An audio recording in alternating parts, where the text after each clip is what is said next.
All right, welcome. Some sponsor-only bills. I think we have Senate Bill 482. We've heard enough, but we're going to hear it again. Enough, Ad. Come on up. It was a good dad joke, Mr. Chairman. Thanks, man. I knew you'd pick it up. For the record, Eric Lutke, Chief Legislative Officer to Governor Wes Moore. And first of all, thank you to all of you that have been in communication with our office as we've continued to respond to the events in Baltimore today. Appreciate the close communication and working relationship.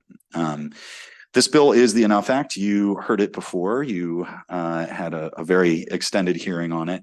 So I won't go into a tremendous amount of depth, but just emphasize a couple of things again for the members of the committee.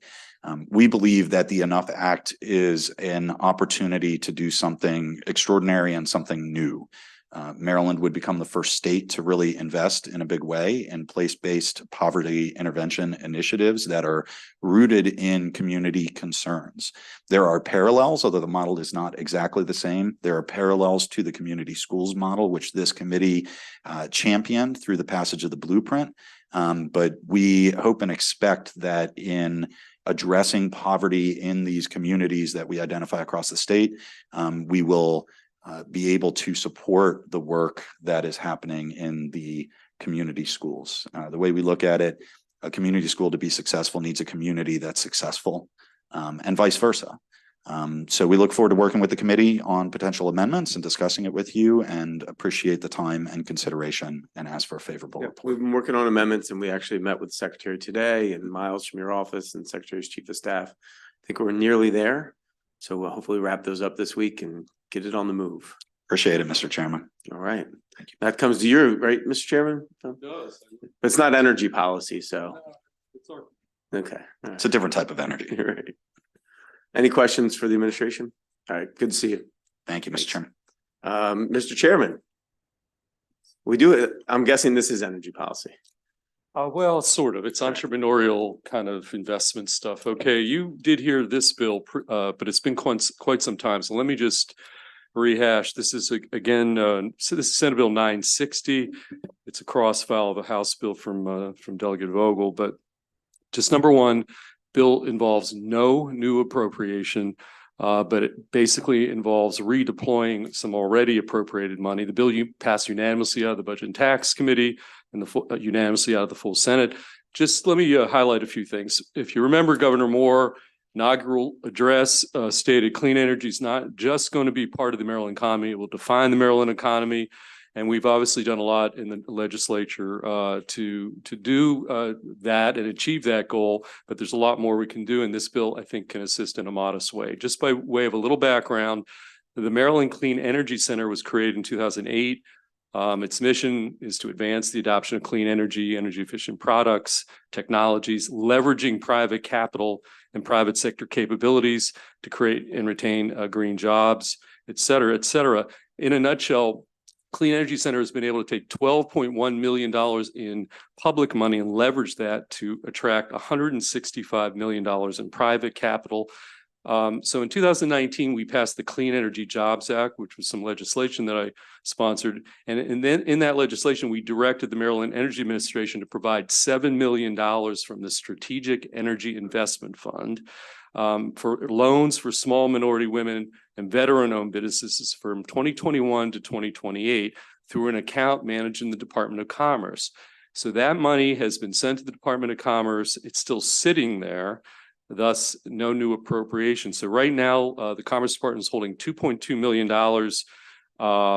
in that account. It's dead money. There's an additional $4.8 million to be deposited over the next 4 years, $1.2 million a year. And again, until now, none of that money has been used. So what Senate Bill 960 does, in effect, it would put these funds to work by supporting entrepreneurs developing climate technologies and help bring public and private clean energy investment to Maryland. It preserves the original intent with an amendment that the B&T committee put on to the original intent to use these funds for minority women and veteran-owned businesses. So just drilling a little bit deeper, Mr. Chair, what 960 does, it establishes a new climate technology founders fund administered by the Maryland Clean Energy Center to provide early stage funding for startup companies developing qualifying climate technology projects. And these technologies that are eligible for this funding include solar and wind energy, energy storage devices, grid modernization, and carbon capture utilization and storage. It empowers MCEC to identify and provide funding to other technologies that will reduce greenhouse gas emissions and mitigate the impacts of climate change. And as I mentioned earlier, to preserve the original intent of the CEF money deployment, the amendment in there, as it's presented to this committee, clarifies language already in the bill that gives preference to small, minority, women-owned, and veteran-owned businesses, and adds a threshold that at least 40% of the funds awarded be equity investments in minority, women-owned, and veteran-owned businesses and startups. And in terms of determining the projects to receive the money, a preference will be given to small, minority, women-owned, veteran-owned businesses. The recipients have to provide matching funds equal to the assistance that's being provided by this fund. The board of directors of MCEC will establish an oversight committee to manage the fund. There's going to be annual reports to the governor of the General Assembly. And with that, Mr. Chair, you should have letters of support from the Maryland Department of Commerce, the Clean Energy Center, the Tech Council, University of Maryland Energy Innovation Institute, among others. And that, Mr. Chair, is the summary. And I'd ask again for a favorable on Senate Bill 960. Thank you, sir. That's your only bill? Yep. All right, have a good day. See you soon. See Senator Heddleman's here. Good afternoon, Mr. Chairman, members of the Appropriations Committee. I'm Shelley Heddleman from District 11 in Baltimore County, and I'm here to present to you Senate Bill 370, which is the exact cross file of House Bill 428. However, I am here with an amendment, and the sponsor of the cross file is actually in my committee offering this amendment as well. After the bill passed, first, the bill uses the community school structure as a way to facilitate rental assistance for families in community schools. And I thank you very much for putting funding in the budget to make this bill a reality. I really appreciate it.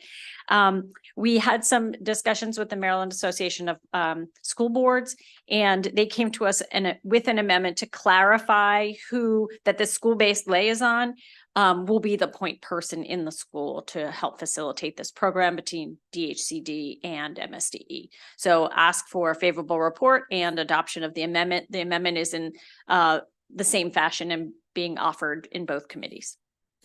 Happy to answer any questions if you have them. Yeah, I think we had a little different posture with how we wanted to meet these out, but I guess we'll have to figure that out in conference or sooner or later. They should have been the same. No? Okay. Different Further posture. discussion. So take a look at that and see what you think of our posture. And Okay. if there's no need, then there's no need.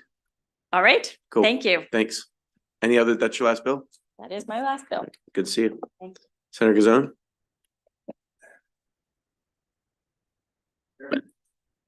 Mr. Chairman, You have a few bills, so you I can got a take them bunch. all. Where do you want me to start? Whatever Anywhere? one you have on the top. Okay, good.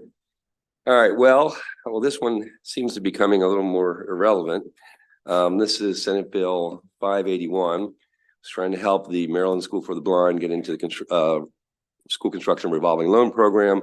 I think we're going to be taking some actions in the BRFA that may make this irrelevant. Maybe there's other ways to help them, so follow on that. Maybe we can talk about offline. That'd be great. All right, that concludes the bill hearing. Any questions on that? Next bill.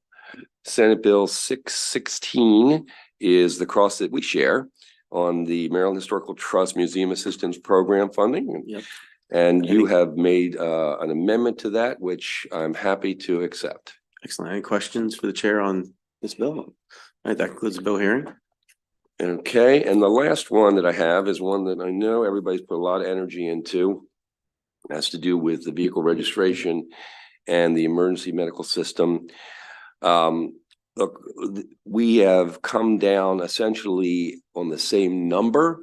There are some differences in the way in which we distribute the funds that are generated from the vehicle registration for our trauma system and all of our emergency medical system across the state.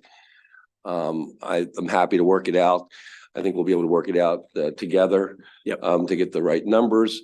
There are some other smaller differences that actually apply to why some of the numbers might be different. And, we can certainly talk through all that, some of that having to do with the position fund in particular, where we're adding in other staff, other nurses, and why we believe that it requires a little more money for that component part. So a couple things like that, but happy to work through that. But I think we're in general agreement.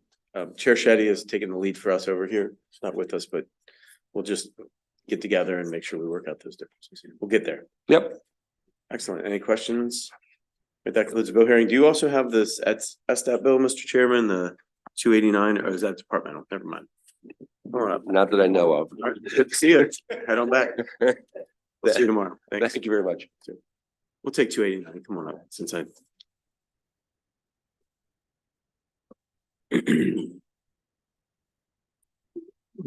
Thank you. Good afternoon, Chair and members of the committee. My name is Bob St. Clair. I'm here on behalf of the Department of Assessments and Taxation. I joined SDAT as the Budget Director in January of 2021 after serving in the Maryland Air National Guard and then as Chief of Logistics Resources at Andrews Air Force Base and then the Pentagon. The Department of Assessments and Taxation supports Senate Bill 289.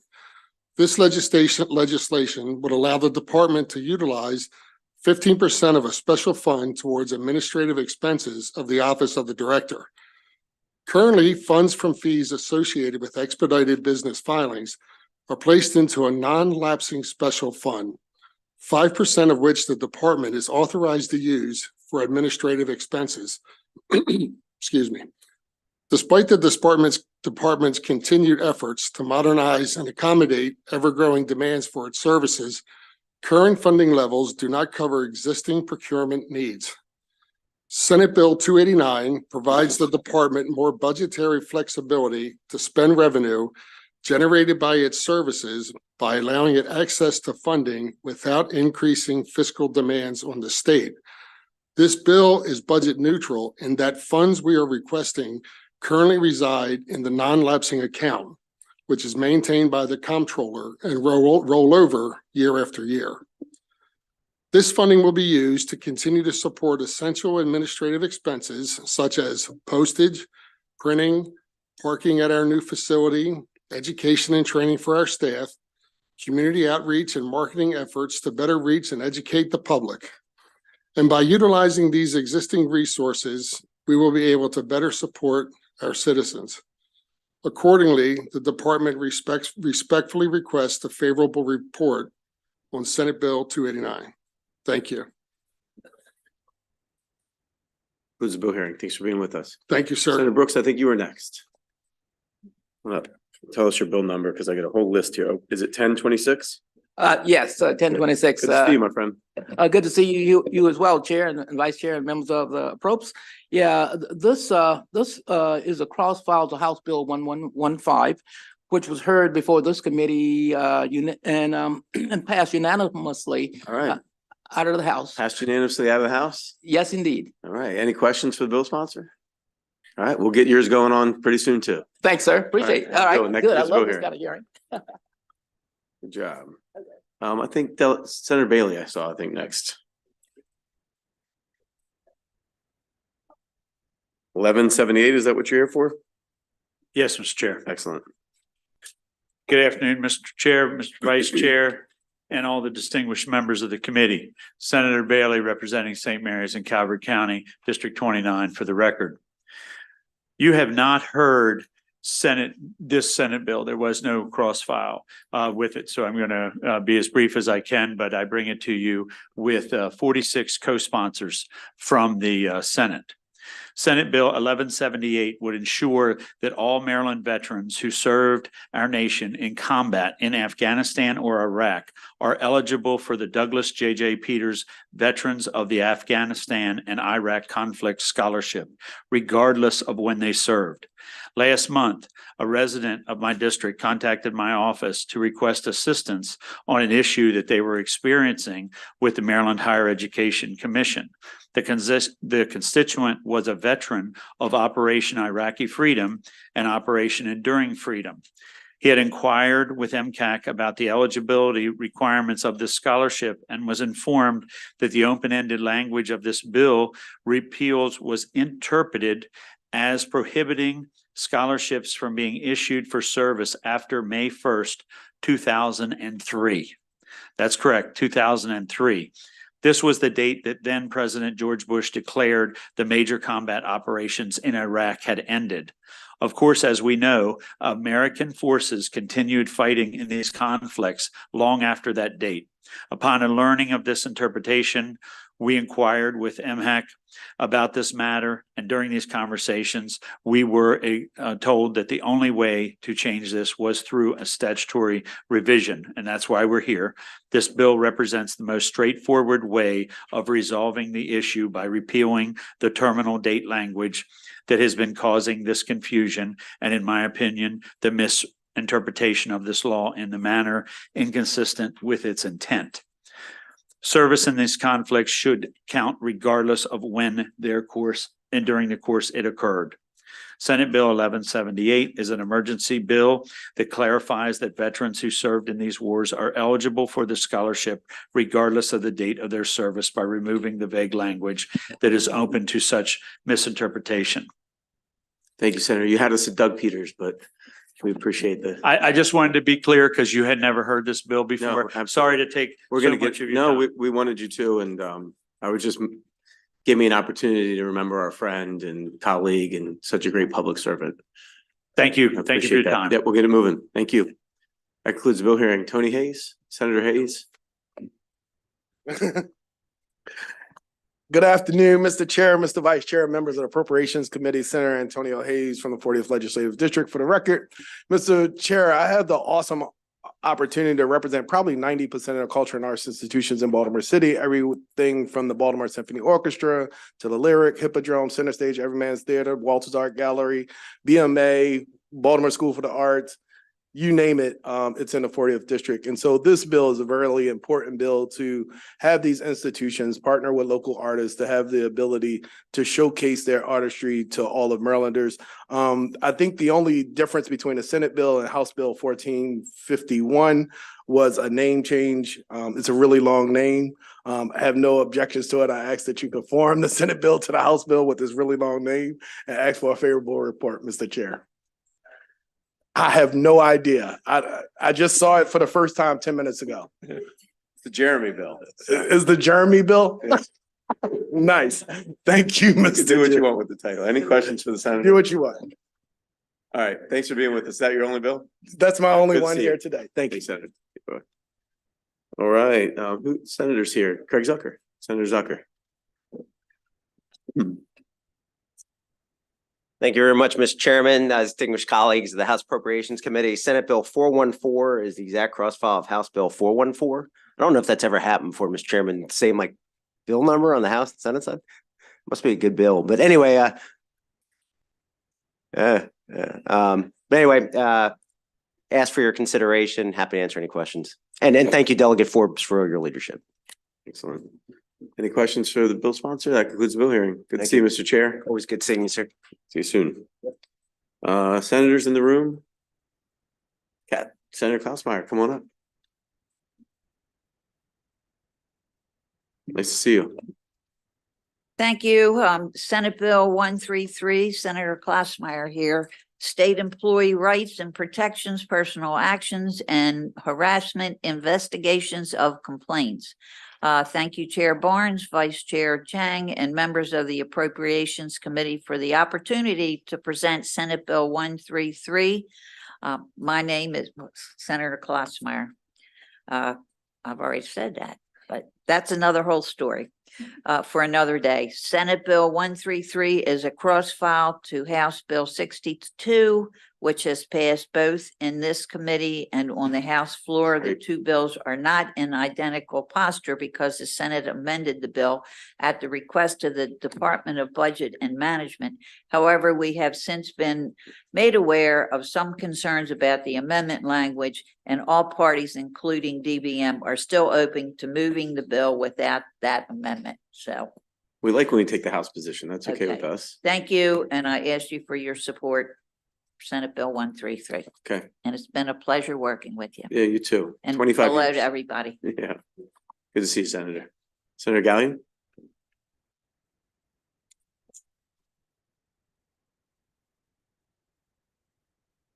Good afternoon, Mr. Chair, Mr. Vice Chair, and committee members. For the record, Senator Jason Gallion, representing District 35 here as the chair of the Hartford Senate delegation to present SB 737, Higher Education, Hartford Community College Board of Trustees alterations. Late this past year, the college reached out to the Hartford County legislators about interest in changing the appointment requirements to allow for greater flexibility in their appointment process. The current law designates 6 out of the 9 trustees are made by councilmanic district. The original bill that came to us from the college had a grouping of council districts. However, as a Senate delegation, we looked farther into that. We looked what colleges all across the state were doing and decided to go with something a little bit different.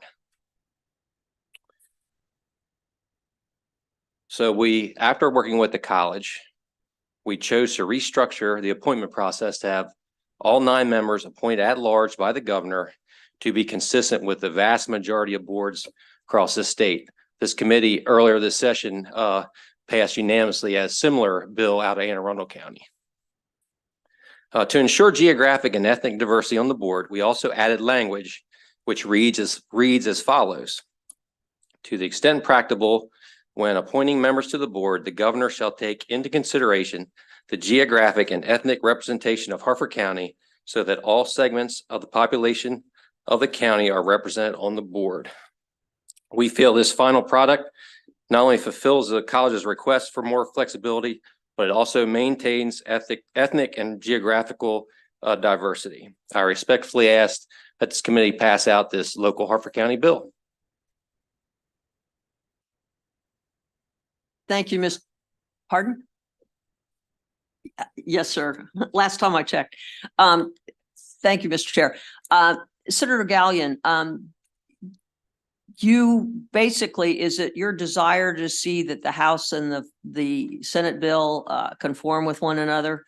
Yes, and this was brought, I actually presented this to the House delegation and they ended up also voting with this with the amendments that came from the Senate. So it was a vote out of the House as well. I don't have written down the House cross file number, but they also were working on this. But this is what we ended up coming up with. It was unanimous in the Senate delegation. It was a split vote in the House delegation, but a majority. So we'd like to see this move forward, give the college more flexibility and put us in line with pretty much every place in the state does it this way, except for Baltimore County does it by those councilmanic districts, some variation of that. So this puts us in line, honestly, with what you all passed out earlier out of Anne Arundel County. The Senate bill was 69. I'm not sure what the House bill number was, but it was unanimous on both sides. So this puts us right in line with that. Okay, there's been some argument that it was not as diverse as what was originally proposed, but that was basically, I'm just kind of refreshing you, wasn't that kind of over a county bill that they regarding the liquor board?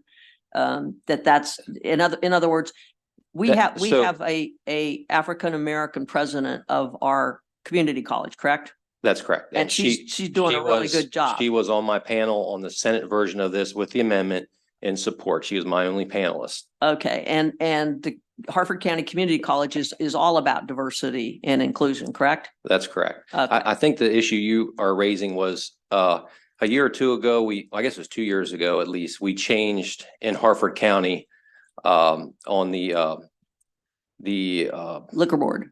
No, it was the Board of Education.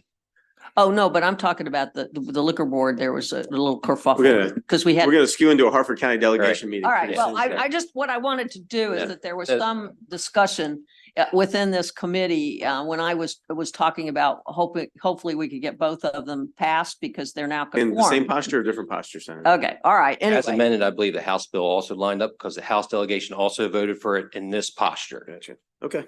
Any other questions for the senator? no, sir. Okay. All right. Good to see you, Senator. All right, thank you. Have a good one. Take care. That concludes the bill hearing. Let's see who's here. Senator, raise your hand. Any senators in here?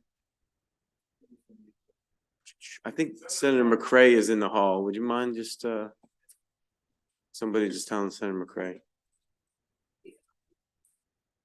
Jack Corcoran, are you? Yeah, I'm here. Yeah, come on up then. All right.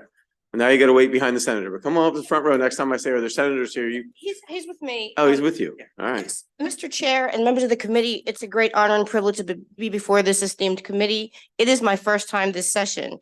If it is okay with this committee, I'd like to leave it to my intern, Jack Cochran, to present the two bills, both of which this committee has passed, the House version of, and one of them, the REAP app, this committee also passed last year. Would that be okay? I think we passed Delegate Ampery's bill, but there's a difference between them. So just tell us about the difference. They're both the same. So they were split into two bills, but the one that is in front of your committee is the exact same as what is before your committee. Well, then we'll move this one as quick as we can. Okay. All right. And the other is the Baltimore City Convention Center. Okay. Convention. Oh, you have two bills. What's the other bill number? 896. 896. Great. Yes, sir. So do you want me to do 896 or the read back first? We have concluded the bill hearing on 620. It's a direct cross-file bill we've already passed. So now we're on 896. Is that right, Senator? That's correct. Okay. So like the senator said, 896 is a city delegation bill that passed both the city delegation and the Senate. This bill is as presented as was passed the Senate, including the amendments attached to it. So just to talk about the bill, Senate Bill 896 would establish a task force for the purpose of studying and making recommendations concerning the Baltimore City Convention site and its surrounding areas before reporting their findings to the mayor's office in before December. The BCC as it stands is currently 45 years old, with only one significant renovation that happened in 1996. Currently, as it stands, 14 destinations are either renovating or building new convention centers to draw in tourism dollars towards their own cities and away from Baltimore. So this acts as a vital step towards solidifying the historically very strong return on investment for the convention industry, as well as serving to update the site and keep Baltimore sort of in the game as it compares to that industry. So I urge for a favorable report on Senate Bill 896. Thank you.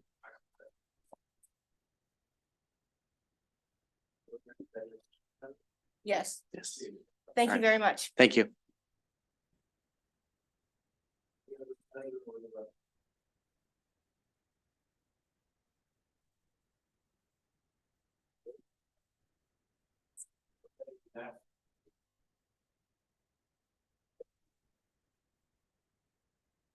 Thank you, Mr. Chairman. 380, is that the bill? I think we have a direct cross-file of that bill as well. It is. That's House Bill 618, introduced by Delegate Munoz. So it's a pleasure to be here and to see a lot of friends, including one of my delegates. So this bill, I think you've heard this before a year ago briefly, and you heard it this year. So I'm just going to quickly refresh you about what the bill's about. One of the key issues, public safety issues facing Maryland today is the fact that virtually every police department of the state has vacancies, a lot of vacancies. I have statistics, which I won't go through at great length, but a fifth of the authorized positions in the Baltimore City Police Department are vacant. And from the Baltimore County Fraternal Order of Police, they tell me that there are 225 vacancies in the Baltimore County Police Department, et cetera. So the purpose of this bill is to set up a study that would run the course of the summer and report back to us before next year's session as to what's going on and to make recommendations about how we solve the problem. That in a nutshell is what this bill is about. There is a third reader in the Senate, which made a slight change to the bill. We did it to it what our committee does to all these studies, namely providing that a member of the work group will serve at the pleasure of the person who appointed the person, so that if someone misbehaves, the person can be removed and replaced with someone else. And we also provided that the first meeting of the work group must adopt a code of conduct, providing for an acceptable conduct of work group members. With that exception, the bill, I think, was enacted the way it was introduced. I would urge the committee to consider passing the third reader in the Senate. And if you do decide to go that direction, please pass Delegate Munoz's cross-file as well. It would be great. And with that, I'm prepared to take questions. Great. Thank you very much. I'm gonna start with 35. Yep, that was the easy one. Yeah, because I think we passed that bill, didn't we? You did. Right. Mr. Chair, Mr. Vice Chair, members of the committee, for the record, Corey McCray, Senator for the 45th Legislative District. This is a direct cross-file of House Bill 666, which you all already passed out. I did not know that that was the number of the bill, though.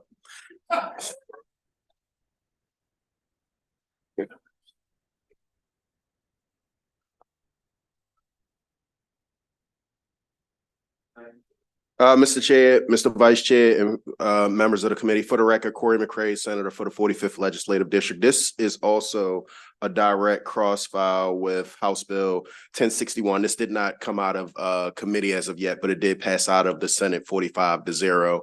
Mr. Chair, I'll be very brief in reference to it because you've already heard about it.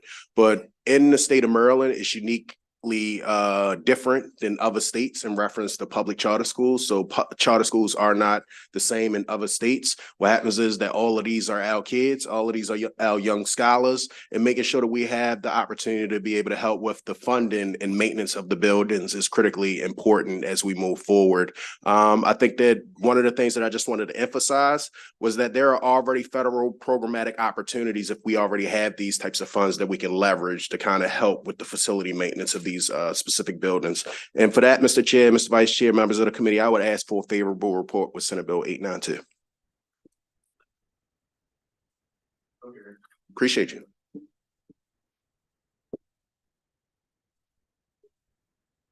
Spencer Dixon, there we go. Thank you, Mr. Chair, Mr. Vice Chair, members of the committee. For the record, this is Spencer Dixon, Legislative Director for Senator Don Guile, presenting SB 109, which was introduced with its cross-file HB 52, which the House passed unanimously. The two bills are in slightly different postures. As a friendly reminder, this bill provides bereavement leave in the tragic case of a stillborn death for state employees. The only differences between the bills and a clarifying amendment for both bills are currently being worked out among the staffs of the two committees. And we feel confident both bills are on track to be in the same posture coming out of their opposite chambers. So I respectfully request a favorable report on SB 109. Thank you.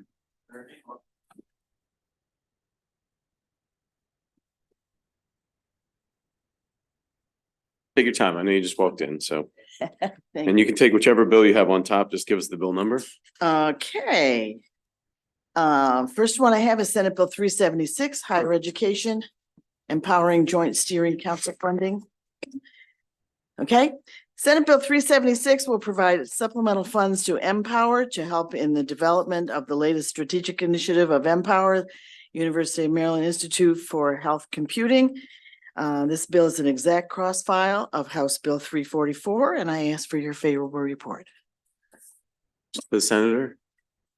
All right, includes a bill hearing. What's the next bill? Okay, I have Senate Bill 377. Senate Bill 377 will alter the eligibility for higher education institutions to participate in the teacher development and retention program and allow all 16 Maryland community colleges to participate.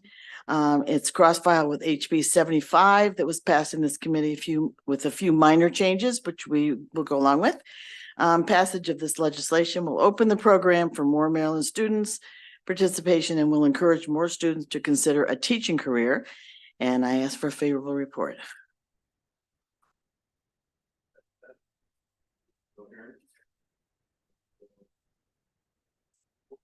$864, Mr. Chairman, members of the committee, Senate Bill 864 is an exact cross file of House Bill 1020 that was heard by this committee. After this passage of the Senate bill, I heard some grumblings that if USG has a special designation, why shouldn't other universities? And my answer to that, Mr. Chair, is that Shady Grove is truly a unique in its model of offering nearly 80 undergraduate and graduate degree programs from 9 different Maryland public universities on one convenient campus in Montgomery County. No other school in our state brings together 9 universities in one location with the commitment and execution of connecting students directly with local and regional employers to allow them to move seamlessly from classroom to careers. This bill was not introduced to offend other universities, as I've heard has happened.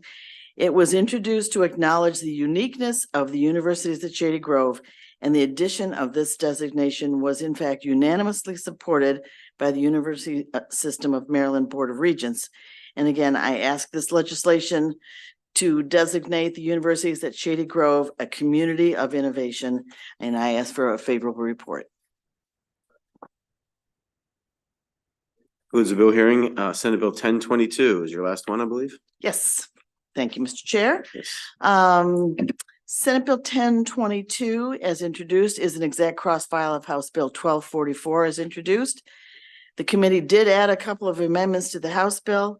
I believe in the committee system, and I know the committee's worked this out, but I will say that the amendments added in this committee were not a part of the final recommendations of the work group, who spent many, many hours collaborating on the program approval process.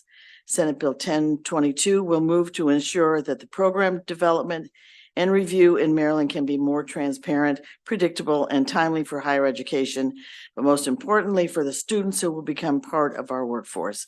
And I ask for a favorable report on Senate Bill 1022. And Senator, I know how hard you and Delegate Smith worked this summer on this important bill. Thanks for all your hard work. And I know that we've been working on the amendment with USM, who I think is satisfied with it at this point. So hopefully we can get it moving along. We'll find a way to work it out. Yes. Great. Thank you very much. Thank you. Thanks for your hard work. Thanks for Good to taking see the you. Too. All right, let's move. I think I saw Senator Washington come in. 161. How you doing, sir? Mr. Chairman, how are you? Senator Alonzo Washington here, representing District 22 to present on a bill that you already passed out of this committee, Senate Bills 161, Community Schools Revision.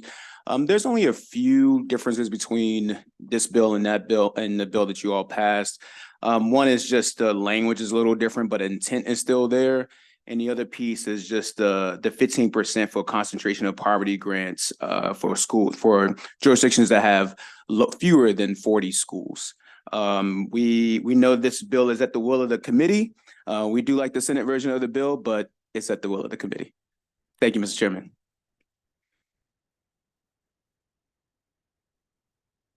Good to see you as well.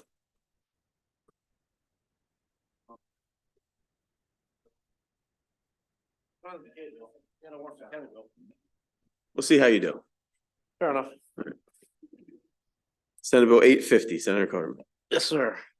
Thank you, Mr. Chair, Vice Chair, members of the committee. For the record, Senator Paul Quarterman, District 2, representing Washington, Frederick counties. Thank you for the opportunity to present Senate Bill 850, line of duty death benefits.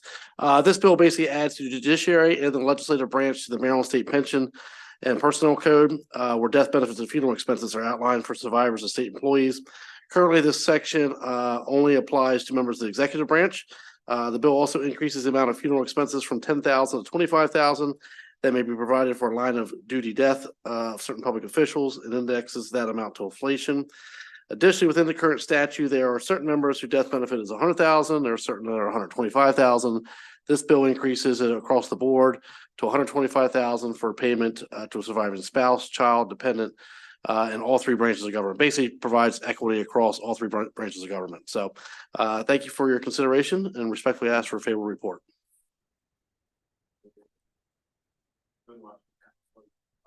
Correct. All right. So 855 is a crossfire, which I believe you guys heard before in regards to our basically our liquor board. It's basically set up so that the aggregate total of votes is a representation of the liquor board. It passed unanimously in the Senate, passed unanimously in the House. Would request a favorable report. Thank you. Senate Bill 1094 is a direct cross-file of Delegate Hindwall's bill. Any questions on the bill? Okay, that concludes the bill hearing, and that concludes our hearings for the day. Thanks, committee.